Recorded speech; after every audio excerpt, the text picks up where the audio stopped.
Housing inventory, or lack thereof, has been the reason why home prices have held steady.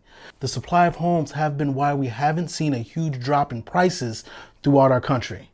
But if you're in the market to buy or sell a home, you do not want to miss out on this video because it will shed some light on what's happening with inventory and price cuts throughout the country.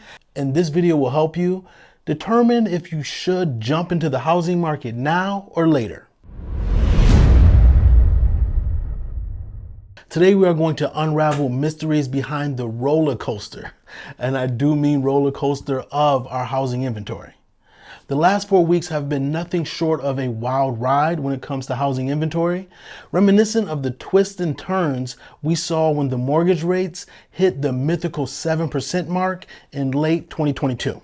1 week we witnessed the most significant decline in new listing data all year, which had some wondering if Americans were holding back on listing their properties. I will admit I was one of those people, wondering if Americans were holding back listing their properties. But just when we thought we had it all figured out, the next week we saw the most substantial increase in listings for the year, suggesting that people are hurrying up listing their homes. But let's not jump to conclusions just yet. The volatility we're experiencing can be attributed to a number of factors, including the Labor Day holiday and the beginning of the school year. In truth, new listings are trending at their lowest levels ever. Now let's deep dive into the numbers. 2 weeks ago, active listings grew by a modest 343, but this week, that number skyrocketed, absolutely surged to over 9,400 new listings throughout our country. Now, the average over those 2 weeks stands around 4,900 homes.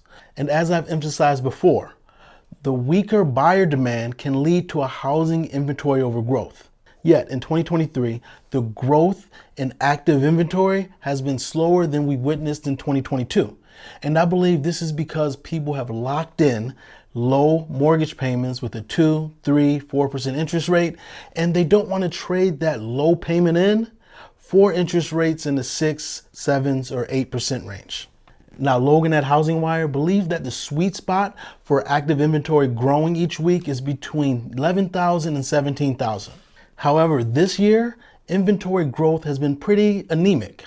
According to Eltor's research, from September 1st to September 8th, inventory rose from 509,000 to just over 518,000 homes.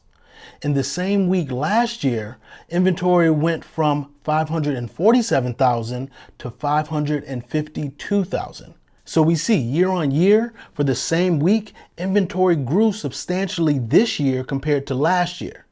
And inventory bottomed in 2022 with a mere 240,000 homes on the market.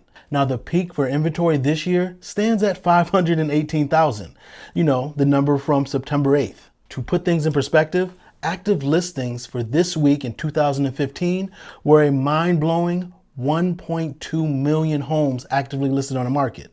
So when I talk about inventory being extremely low, I'm not comparing it to last year. I'm comparing it to years prior. And in 2015, inventory for this past week was 1.2 million. And right now, inventory sits at 518,000. Inventory now is less than half for the same week in 2015. Historically, 1/3 of homes have a price cut around this time of year. But the concerning thing with present day housing market is that it is still grappling with affordability issues. And we're seeing a higher percentage of price cuts than we did back in 2015 to 2017, even with less inventory.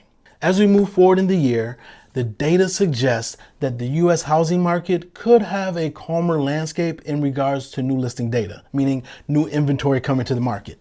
With Labor Day and the start of school behind us, we can now observe whether a new trend will emerge in the coming weeks with a flood of inventory or are sellers still holding back. And when we talk about inventory, we cannot disregard mortgage rates. Mortgage rates are a huge barrier in determining who's going to list their property for sale.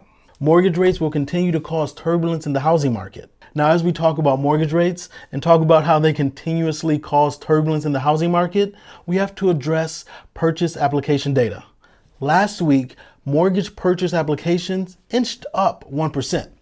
But the truth is, Higher rates have put the brakes on demand, pushing mortgage applications back to levels we haven't seen since 1995 and 1996. And what lies ahead in the coming week? Well, we have some intriguing reports in store. Builders' confidence data, housing starts, and existing home sales. These reports will give us some valuable insights into the state of the housing market and the broader economy of the United States.